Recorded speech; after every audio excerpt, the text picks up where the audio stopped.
स्वागतम। दिन भर की खबरों में सबसे पहले डालते नजर आज के मुख्य समाचारों पर। आंगनबाड़ी केंद्रों पर गर्भवती महिलाओं व बच्चों को पौष्टिक आहार के नाम पर कीड़े लगी और एक्सपायरी डेट वितरित की जा रही चने की दाल। मौके पर पहुंचे पार्षद ने किया हंगामा। रक्त रंजित राजनीति को कभी बर्दाश्त नहीं करेगी भाजपा, बोले डॉक्टर रामप्रताप। जरूरतमंद परिवारों को गेहूं वितरण की मांग, खाद्य सुरक्षा योजना के नाम जोड़ने की लगाई गुहार। जिले में कोविड-19 के 865 पॉजिटिव केस और मिले, 3 मई के सैंपलों के आई रिपोर्ट। अब खबरें विस्तार से। अगर आपके बच्चे का नाम आंगनबाड़ी केंद्र पर दर्ज है और आप बच्चे को पौष्टिक आहार के नाम पर चने की दाल मिल रही है तो दाल का उपयोग करने से पहले उसकी जांच अवश्य करवा लें, क्योंकि जिला मुख्यालय स्थित आंगनबाड़ी केंद्रों पर वितरित हो रही दाल में कीड़े लगे हुए हैं। साथ ही एक्सपायरी डेट भी निकल चुकी है। ऐसा ही माजरा सामने आया है टाउन के एक आंगनबाड़ी केंद्र पर। स्काई चैनल पर देखिए रिपोर्टर प्रदीप पाल की खास रिपोर्ट। आंगनबाड़ी केंद्रों पर गर्भवती महिलाओं व बच्चों को पौष्टिक आहार के नाम पर कीड़े लगी चने की दाल बांटी जा रही है। यह मामला हनुमानगढ़ टाउन आंगनबाड़ी केंद्र वार्ड 17B पर सामने आया। केंद्र पर बुधवार को 3 महीने बाद एक्सपायरी डेट की दाल बांट दी गई। इस संबंध में कार्यकर्ता वीना रानी ने बताया कि कई पैकेट बिल्कुल घटिया क्वालिटी के आए हैं, जिसे लोग वापस कर रहे हैं। कार्यकर्ता ने बताया कि इस संबंध में डीएसओ से बात की तो उन्होंने भी दाल को वापस लेने की बात कही है। कार्यकर्ता का कहना है कि यह पूरी गड़बड़ी ठेकेदार के स्तर पर हुई है। ठेकेदार ने हमें पुरानी दाल दी है तो हम इसमें क्या कर सकते हैं। इस मामले में गर्भवती महिलाओं में सरकारी सिस्टम के खिलाफ काफी आक्रोश है। इससे विभाग के गर्भवती महिलाओं व बच्चों के पोषण को लेकर किए जाने वाले दावों की हकीकत भी सामने आ गई। हैरानी की बात यह कि एक तरफ तो कोरोना महामारी के चलते प्रशासन स्वच्छता पर बल दे रहा है, वहीं आंगनबाड़ी केंद्रों पर घटिया क्वालिटी की दालें वितरित कर बच्चों के स्वास्थ्य के साथ खिलवाड़ किया जा रहा है। इस संबंध में पार्षद प्रदीप ऐरी ने बताया कि गत 2 दिन पहले किसी अभिभावक का फोन आया। इसके बाद आज आंगनबाड़ी पर जाकर देखा तो वाकई में स्थिति चौंकाने वाली थी। प्रत्येक पैकेट में कीड़े लगी दाल, जिसमें बदबू भी आ रही थी। ऐसी दाल पशु भी नहीं खा सकते, जिसे खाने के विभाग वितरित कर बीमारी फैला रहा है। यहाँ पे जो सामान आया है उसमें कई सामान, कई पैकेट बिल्कुल घटिया किस्म के आए हैं और लोग वापस देके जा रहे हैं। वो सामान हम यहाँ रख रहे हैं। वो सामान हमने डीएसओ विभाग में बात करी है। वो कहते हैं कि हम वापस ले लेंगे, वापस लेके और दूसरा सामान दे देंगे या फिर हम उस सामान को वितरित कर देंगे। आपने वितरण कर दिया था वापस तो करना, हाँ, आधा सामान हमने वितरित कर दिया था, फिर वो हमने लोगों से वापस ले लिया। 2 आंगनबाड़ी हैं, ए और बी। मुझे 2-3 दिन पहले वार्ड के जो वार्डवासी हैं उन्होंने मुझे फोन किया कि आंगनबाड़ी के अंदर जो पोषाहार वितरण हो रहा है उसकी जो क्वालिटी है वो निम्न स्तर की है। मैं बाहर था इसलिए तुरंत उनको रिस्पॉन्ड नहीं कर पाया। आज मैं वापस आने के बाद आज सुबह में पहुंचा तो वार्डवासी सारे यहाँ पे एकत्र थे और जब उन्होंने मुझे ये लाके पैकेट दिखाए और यहाँ पे जो पैकेट मौजूद थे उनको हमने देखा तो इसकी क्वालिटी इतनी बुरी है, अब ये मतलब जानवर भी नहीं खा सकते। ये क्वालिटी यहाँ पर पोषाहार जिसे हम कहते हैं गर्भवती दात्री या बच्चों के स्वास्थ्य में सुधार के लिए, उनके पोषण में सुधार होने के लिए हम ये वितरित कर रहे हैं। और इसके ऊपर जो मोहर लगी हुई है ये जनवरी में पैक है और बेस्ट 30 मार्च तक इसको यूज करना चाहिए था, जबकि आंगनबाड़ी में 26 मार्च को इसकी खेप पहुंची है। 26 अप्रैल को इसकी खेप पहुंची है। 525 पैकेट मतलब 525 किलो यहाँ पे भेजा गया है और सारे का सारा निम्न स्तर का है। उसके बाद मैंने जो बात की है ये एफसीआई के थ्रू इसका वितरण हुआ, ठेकेदार के थ्रू वितरण हुआ है। उनके अधिकारी हैं कोई विनोद जी, उनसे मैंने बात की है तो उन्होंने कहा अगर कोई खराब है तो हम बदला देंगे, पर वो कोई बेहतरीन जवाब नहीं था उनके पास भी। इतनी घटिया क्वालिटी का ये वितरित कैसे हुआ? आंगनबाड़ी के जो सुपरवाइजर हैं उन्होंने अपना पल्ला झाड़ लिया कि ये उनके अधिकार क्षेत्र में नहीं आता, ये ठेकेदार वितरित करता है, इसलिए जो आता है हम वही इससे बांटते हैं आगे। पर इतने घटिया स्तर का पोषाहार वितरण ये बच्चों के और महिलाओं के स्वास्थ्य के प्रति अपराध है। कलेक्टर साहब से क्या कहना चाहिए? मैं कलेक्टर साहब से कहना ये चाहूंगा कि सब आपके शहर में इस तरीके का कचरा वितरित हो रहा है पोषाहार के नाम पे, जो लोग इसमें लिप्त हैं उनके खिलाफ सख्त कार्रवाई करिए। आंगनबाड़ी केंद्र पर गर्भवती धात्री महिला और बच्चों की 3 श्रेणी बनाकर खाद्य सामग्री दी जाती है, जिसमें गर्भवती महिला धात्री महिला को 6 माह तक, 7 माह से 3 वर्ष तक व 3 वर्ष से 6 वर्ष तक के बच्चों की 2 कैटेगरी को हर महीने 3 किलो दाल बांटी जाती है। अभिभावकों का कहना है कि पोषाहार सेवाओं के तहत यह सामग्री आंगनबाड़ी केंद्रों पर पंजीकृत लाभार्थियों को ही मिलती है। चने की दाल में कार्बोहाइड्रेट, वसा, प्रोटीन व विटामिन होते हैं, जिससे गर्भवती धात्री महिलाओं व बच्चों को पूरा पोषण मिल सके। लेकिन इसमें बड़े स्तर पर गड़बड़ी होने का आरोप अभिभावकों ने लगाया है।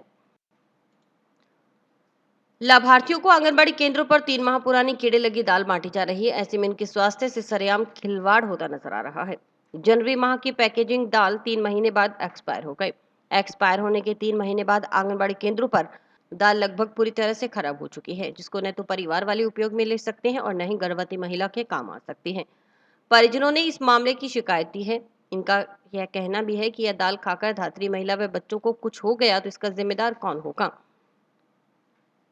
इस मौके पर मोहल्ले वासियों ने आक्रोश जताते उच्च अधिकारियों से जांच की मांग की।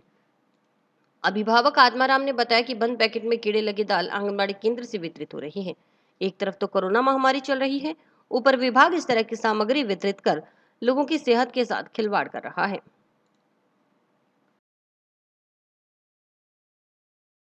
को ये पोषाहार बहुत ही निम्न स्तर का मिल रहा है और इसके अंदर कीड़े चल रहे हैं और इसकी क्वालिटी बिल्कुल ही बेकार है और पैकेट बंद के अंदर ही इसके अंदर कीड़े दिखाई दे रहे हैं हमारे को। सर, इसके अंदर सुधार होना चाहिए। बिल्कुल पोषाहार के अंदर किसी के जीवन के साथ खिलवाड़ नहीं होना चाहिए। बच्चों की जान पे आ रखी है। इतने ऊपर से तो कोरोना का प्रकोप है, ऊपर से ये आहार मिल रहा है बच्चों को, तो इससे स्वास्थ्य का नुकसान ही होगा। तो इसके अंदर अपने को सही क्वालिटी का और बढ़िया पोषाहार मिलना चाहिए बच्चों को, जिसके अंदर किसी को जान माल की हानि ना हो।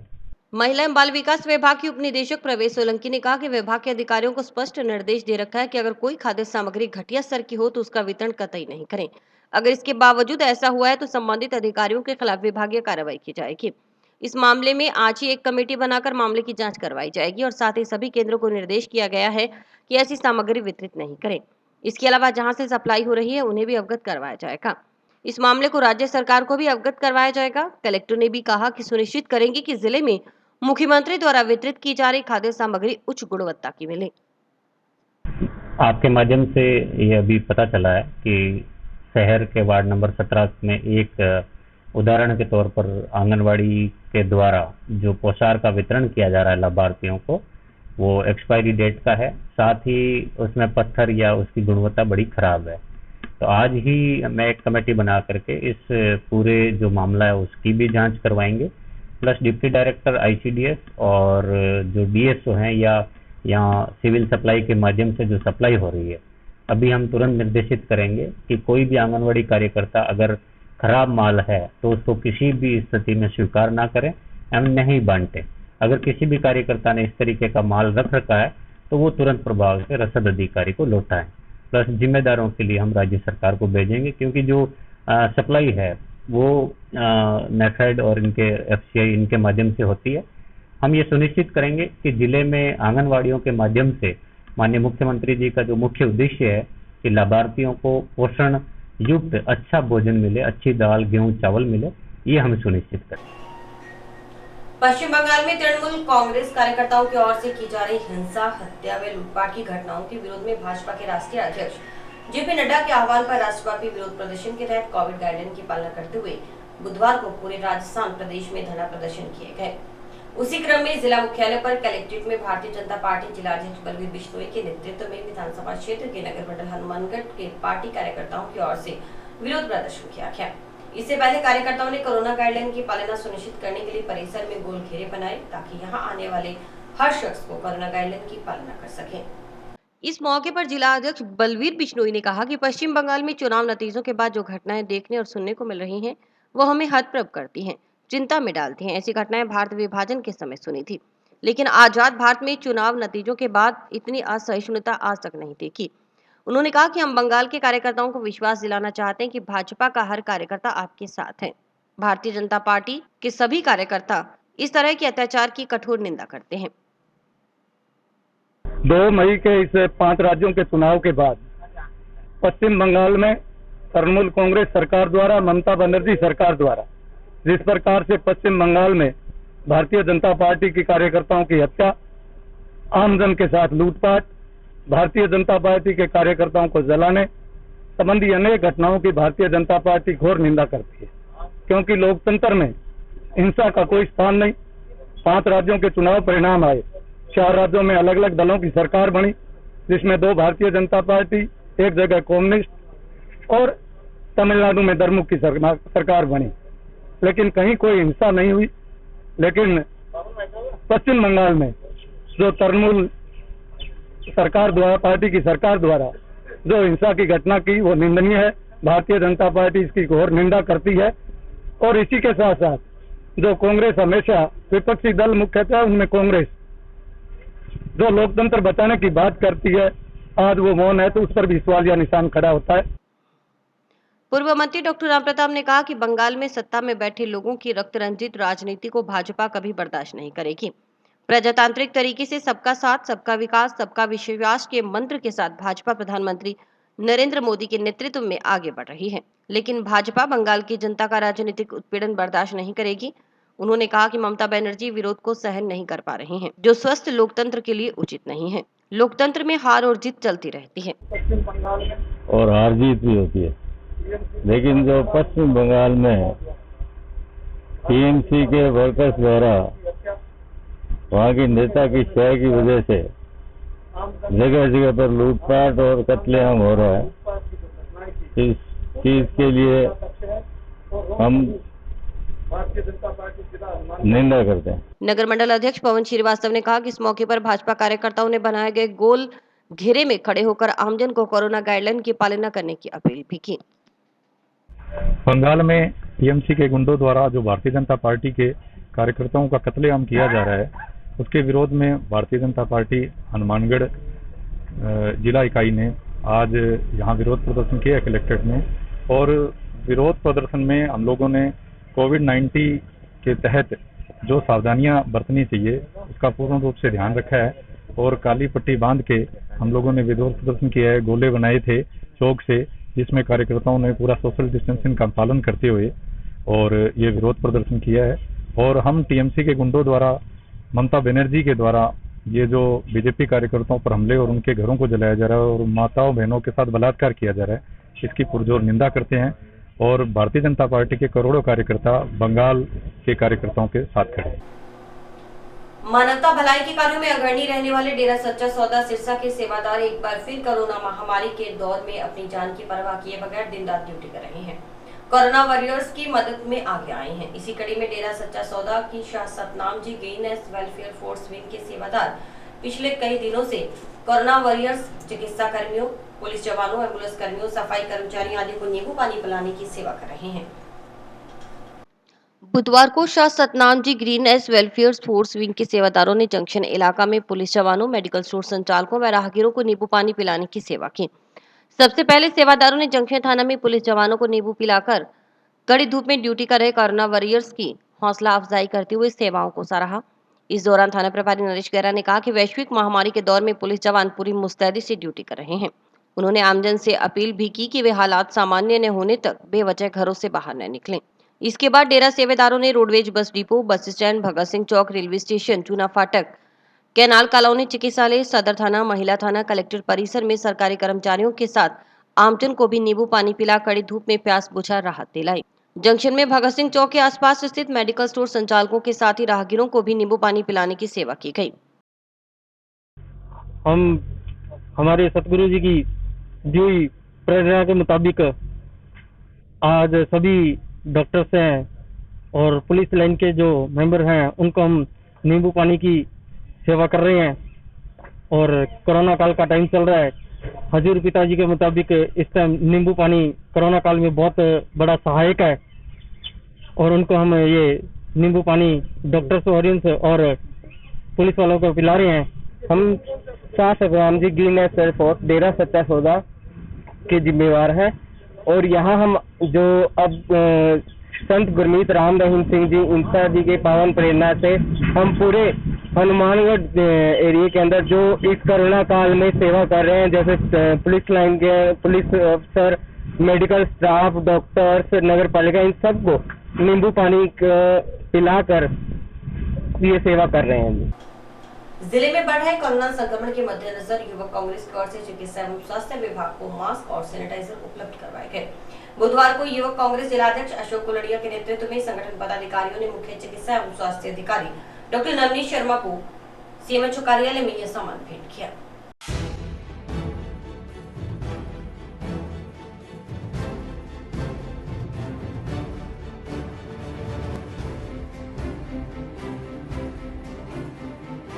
आज भारतीय युवा कांग्रेस की तरफ से हनुमानगढ़ युवा कांग्रेस में सीएमएचओ ऑफिस के अंदर पूरे स्टाफ के लिए मास्क और सैनिटाइजर और जो कोविड के लिए शील्ड आती है फेस पे पहनने वाली, वो सीएमएचओ साहब नवनीत जी शर्मा को भेंट की है, जिससे पूरे जो भी स्वास्थ्य कर्मी हैं इस दफ्तर के, उन सभी को कोरोना से बचाव हो सके और हमसे जो भी छोटा या बड़ा जो भी सहयोग हो रहा है वो बन पा रहे हैं, हम वो कर रहे हैं।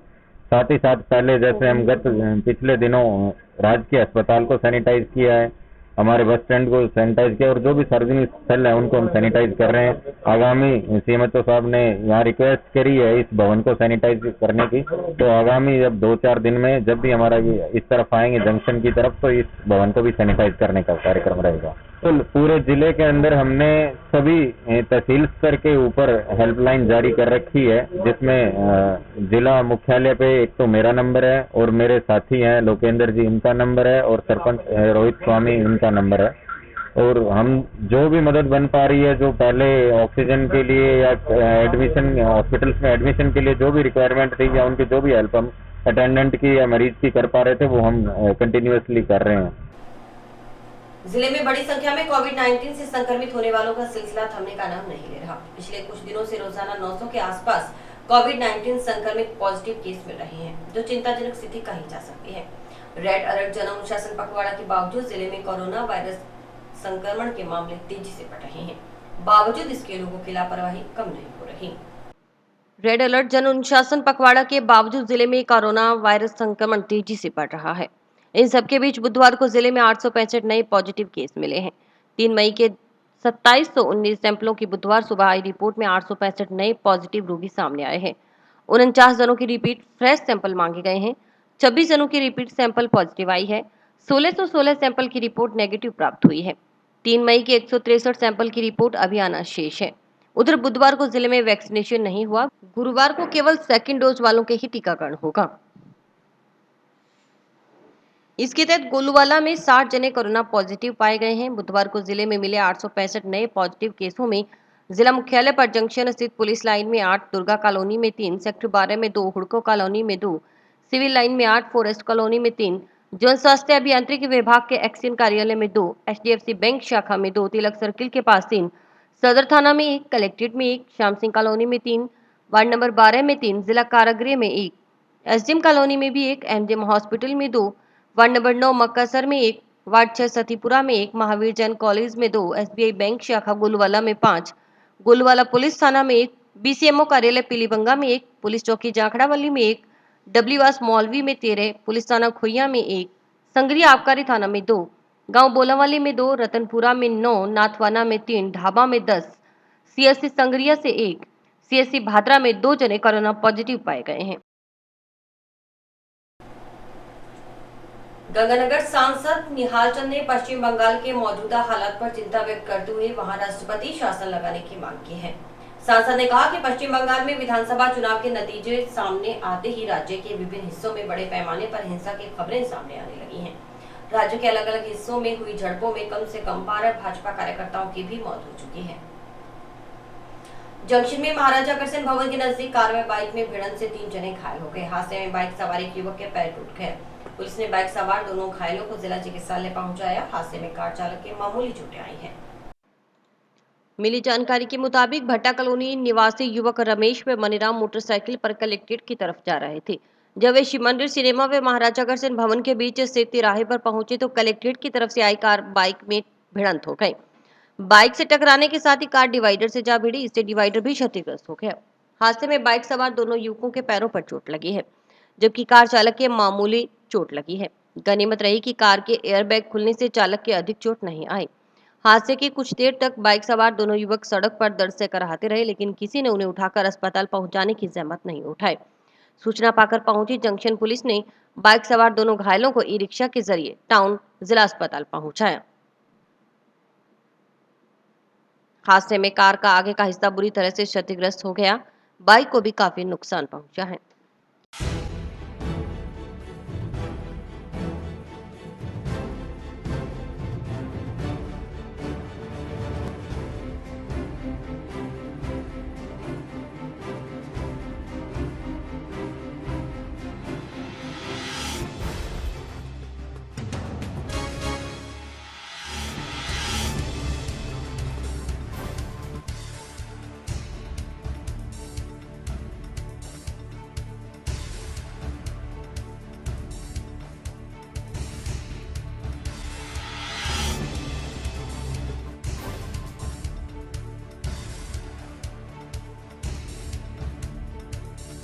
अग्रसेन भवन के पास पहुंचा तो एक कार और मोटरसाइकिल का एक्सीडेंट हुआ। जो मोटरसाइकिल वाले 2 जनों के चोटें आई, जिनको हॉस्पिटल भिजवाया गया, और कार वाले की थोड़ी मामूली चोटें आई। जो कार के दोनों जो गुब्बारा निकलने के कारण उसकी बचत होगी और दोनों को हॉस्पिटल पहुंचाया गया इलाज हेतु। महिला व सदर थानों में दर्ज अलग अलग मामलों में आरोपियों की शीघ्र गिरफ्तारी करने और सदर थाना प्रभारी को सस्पेंड करने की मांग को लेकर बुधवार को बीएम आर्मी भारत एकता मिशन कार्यकर्ताओं ने जिलाध्यक्ष कुलदीप अंबेडकर के नेतृत्व में कलेक्ट्रेट पर प्रदर्शन किया। प्रदर्शन के बाद कलेक्टर के नाम तहसीलदार दानाराम मीणा को ज्ञापन सौंपा गया। महापुरुषों का अपमान कभी नहीं चाहेंगे। बाबा साहब अमर रहे। भीम आर्मी जिंदाबाद। पुलिस प्रशासन मुर्दाबाद। पुलिस प्रशासन मुर्दाबाद। ये धौलीपाल में एक जाति विशेष के लोगों ने बाबा साहब का जो सार्वजनिक पार्क था उसमें बाबा साहब का तस्वीर लगा, एक बोर्ड लगा था, और वहाँ का जो सरपंच है, पूर्व सरपंच है, उसने अपने गुंडे बदमाशों को लेकर के ट्रैक्टर के पीछे उस बोर्ड को उखाड़ करके ले गया और फिर अपने साथ में पूरी प्लानिंग के साथ दोबारा फिर वो वहाँ पहुँचता है और दलितों के घरों में जाकर के एक 70-80 साल की बुजुर्ग महिला है जिसको उन्होंने घर से घसीट कर लेकर आए और उसके साथ मारपीट की नहीं पाएगी। इतना घिनौना अपराध किया उन्होंने, फिर भी पुलिस प्रशासन उनको बचाने में लगा है। हमारे जो बहुजन संगठन है, भीम आर्मी है, चाहे दलित मोर्चा है, चाहे जितने भी बहुजन संगठन है, चाहे मेडिकल नियुक्त संघ है, सभी ने मिल करके आज हमने कलेक्टर को ये ज्ञापन दिया, 2 दिन का टाइम दिया है। अगर 2 दिन में उन बदमाशों को पुलिस गिरफ्तार नहीं करती है तो फिर हनुमानगढ़ में हम कोविड की पालना को इसको मध्य ध्यान में रखते हुए यहाँ बड़ा आंदोलन करेंगे, उग्र आंदोलन करेंगे। जब तक वो गिरफ्तार नहीं होंगे तब तक हमारी यही लास्ट मांग है कि उन बदमाशों को गिरफ्तार करें, वरना हम यहाँ पे बड़ा आंदोलन करके और इस प्रशासन को झुकाने का। करीब 1 साल पहले किए गए लॉकडाउन की तरह वर्तमान में कोरोना काल में प्रभावित जरूरतमंद परिवारों को गेहूं वितरण की मांग को लेकर बुधवार को वार्ड नंबर 54 के करीब आधा दर्जन परिवारों ने जिला रसद अधिकारी से मुलाकात की। अरे भैया अभी माताजी बंद है साइट 1.5 साल से बंद तो है, पर अब कुछ खाओ तो सही तो काई खाओ। भाई उसमें नहीं जुड़ सकता, उसमें बिल्कुल ही नहीं जुड़ सकता जब तो गवर्नमेंट वो साइट नहीं खोलेगी, जुड़ेंगे कैसे? साहब मेरे कहने का मतलब है अब 3-4 परिवार ऐसा है कि हमने आके सर्वे कर सको, 3-3 बेटियां हमने बिल्कुल, तो साहब फिर इनका क्या होगा? पिछले लोग गवर्नमेंट खोलेगी नहीं जब तक मैं मेरे लेवल से कैसे जोड़ सकता हूँ? तो वो जुड़ता ही नहीं है, उसमें लेता ही नहीं है कंप्यूटर से, जुड़ेगा कैसे ऑनलाइन? गवर्नमेंट खोलेगी तो जुड़ेगा। लेकिन आप मतलब आपके हाथ में कुछ होगा, अब आपके मेरे हाथ में कुछ भी नहीं है। गवर्नमेंट जब साइट खोली तो मेरे हाथ में आएगा, और वो नाम भी एसडीएम ऑफिस में जुड़ते हैं। वार्ड में 5-7 घर ऐसे थे जो कि 1 साल से यहाँ लगातार डीएसओ साहब के साथ चक्कर लगा रहे थे। वो इतने गरीब रेखा में आते हैं कि उनके पास टाइम पास ही बड़ा उनका मुश्किल से होता है। तो डीएसओ साहब से हमने आज एक ही मांग की है, साहब आप उनका सर्वे करके इन 5 परिवारों को खाद्य सुरक्षा में जोड़ें। 1 साल से हमें एक ही जवाब मिल रहा है कि पोर्टल बंद है, पोर्टल बंद है।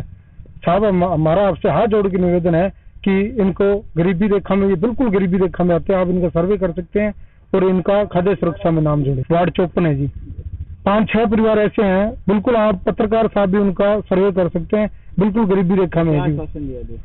अपने डीएसओ साहब ने कहा भी शहर के अंदर पहले ही खाद्य सुरक्षा में नाम एक्स्ट्रा जुड़े हुए हैं, जब तक वो नाम नहीं कटेंगे तब तक और नाम नहीं जुड़ सकते और ना ही सरकार पीछे से पोर्टल खुलेगी। गुजारे के लिए पहले जो हमसे हुआ हमने किया, अब हम भी, हमारी रोजी रोटी बंद पड़ी है, हम भी इतने सक्षम नहीं है कि उनको घर बैठे खिला सकते हैं।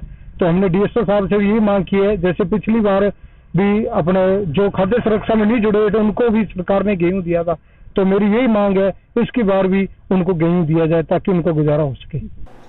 कोरोना काल में नगर परिषद द्वारा बिना नोटिस दिए तोड़े जा रहे अतिक्रमण का विरोध किया जा रहा है। इसके विरोध में नागरिकों ने बुधवार को कलेक्टर को ज्ञापन देकर कोरोना काल के बाद यह कार्रवाई करने की मांग की। वार्ड के नागरिकों ने बताया कि एक तरफ तो कोरोना काल चल रहा है जिसमें सोशल डिस्टेंस की पालना का पाठ पढ़ाया जा रहा है, वहीं नगर परिषद के सैकड़ों लोग अतिक्रमण तोड़ने में लगे हुए हैं। वार्ड वासियों का कहना है कि अगर अतिक्रमण तोड़ने की कार्रवाई करनी है तो लॉकडाउन के बाद करें, क्योंकि इस स्थिति में मकान की दोबारा रिपेयर करवाने के लिए न तो मिस्त्री मिलेंगे और न ही मजदूर। ज्ञापन में आयुक्त पूजा शर्मा के खिलाफ कार्रवाई कर बर्खास्त करने की मांग वार्ड के लोगों ने की। बताया जा रहा है कि फतेहगढ़ मोड़ पर कई मकानों को तोड़फोड़ किया गया है। नागरिकों का आरोप है कि सत्ता पक्ष को बचाने के लिए दूसरी तरफ अतिक्रमण तोड़े जा रहे हैं। नहीं चलेगी, नहीं चलेगी। नगर परिषद की गुंडागर्दी नहीं चलेगी, नहीं चलेगी, नहीं चलेगी। गरीबों के मकान तोड़ना बंद करो, बंद करो, बंद करो। नगर परिषद की गुंडागर्दी नहीं चलेगी, नहीं चलेगी, नहीं चलेगी। नगर परिषद की गुंडागर्दी नहीं चलेगी, नहीं चलेगी, नहीं चलेगी। लोगों को उजाड़ना बंद करो, बंद करो, बंद करो। लोगों को उजाड़ना बंद करो, बंद करो, बंद करो। नगर परिषद की गुंडागर्दी नहीं चलेगी, नहीं चलेगी, नहीं चलेगी। ऐसा कोरोना काल जो भयंकर रूप धारण कर रहा है, उसके बीच में नगर पालिका प्रशासन पूजा शर्मा के नेतृत्व में नगर परिषद ने कल करीब 8:30 और 9 बजे के बीच में कब्जे जो आगे लोगों के मकान तोड़ दिए और लोग उधर कोरोना की मार झेल रहे हैं, मर रहे हैं और बिना नोटिस दिए, कोई सूचना दिए बगैर ये लोगों को परेशान कर रहे हैं। आगे से हर जगह मलबा बिखेर दिया, जबकि हमें किसी प्रकार की कोई सूचना मिली। ऐसे समय में, कोरोना काल में ये काम निंदनीय है। पूजा शर्मा जो अधिशासी अधिकारी हैं कि उनके खिलाफ कड़ी से कड़ी जो है, हम कलेक्टर साहब से यही निवेदन करते हैं कि उनकी कार्रवाई की जाए। हनुमानगढ़ के फतेहगढ़ मोड़, हनुमानगढ़ टाउन में फतेहगढ़ मोड़ के ऊपर नगर परिषद के द्वारा कल 4 तारीख को सुबह 9:30 के लगभग बिना कोई नोटिस दिए हुए, बिना कोई पूर्व सूचना के और बिना कोई ऑर्डर के तानाशाही अख्तियार करते हुए तोड़फोड़ की गई है। हालांकि कलेक्टर साहब के यहाँ पे याचिका लगी हुई है और उन्होंने कमेटी का रेवेन्यू, PWD और नगर परिषद की एक कमेटी का निर्धारण किया कि जो ये बताए कि PWD के द्वारा एक्वायर की गई सड़क का मध्य बिंदु कहाँ पे है। लेकिन सत्ता पक्ष और आयुक्त हैं जो, वो दोनों ही जो डिवाइडर है जो अपनी जगह से शिफ्ट हुआ है, उसी को आधार मानकर तोड़फोड़ कर रहे हैं। और जो कुलीन वर्ग है या जो सत्ता पक्ष के अनुकूल लोग हैं, उनके मकानों को बचाने की कोशिश करते हुए दूसरी साइड में तोड़फोड़ कर रहे हैं, जो नियम विरुद्ध है। इसके लिए सिविल कोर्ट में दावा भी चल रहा है। कोरोना महामारी के चलते ऑक्सीजन सिलेंडर की कमी को देखते हुए सहयोग स्वरूप समाज सेवी कर्णपाल सिंह बराड़ आगे आए हैं। उन्होंने सिलेंडर की व्यवस्था को लेकर बुधवार को कलेक्टर नथमल डिडेल को 51,000 रुपए का चेक सौंपा। उन्होंने बताया कि लोगों को ऑक्सीजन की कमी महसूस नहीं हो, इसमें सभी को सहयोग करना चाहिए। उन्होंने आमजन से अपने घरों में रहकर प्रशासन का सहयोग करने की भी अपील की।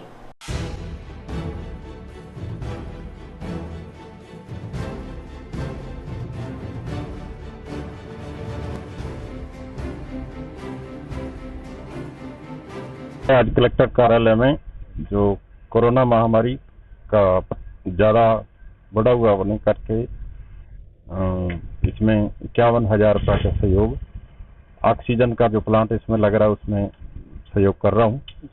और ये आगे जनता से भी अपील करता हूँ कि इसमें बढ़ चढ़ कर और भी सहयोग करें। यही इसलिए भी लोगों पे हॉस्पिटल में ऑक्सीजन की कमी का जो चल रहा है, उसमें देखते हुए यही विचार आया अभी इसमें हमें भी कुछ ना कुछ सहयोग करना चाहिए। सब लोगों से यही अपील है भी अपने घर में बैठ के और प्रशासन का इसमें सहयोग करें, ताकि ये महामारी अपने आप कंट्रोल में आए और इसका जो मास्क वगैरह पहने और इसमें पुलिस का प्रशासन। और इसी के साथ समाचार समाप्त हुए। रोजाना देखते रहिए समाचार। नमस्कार।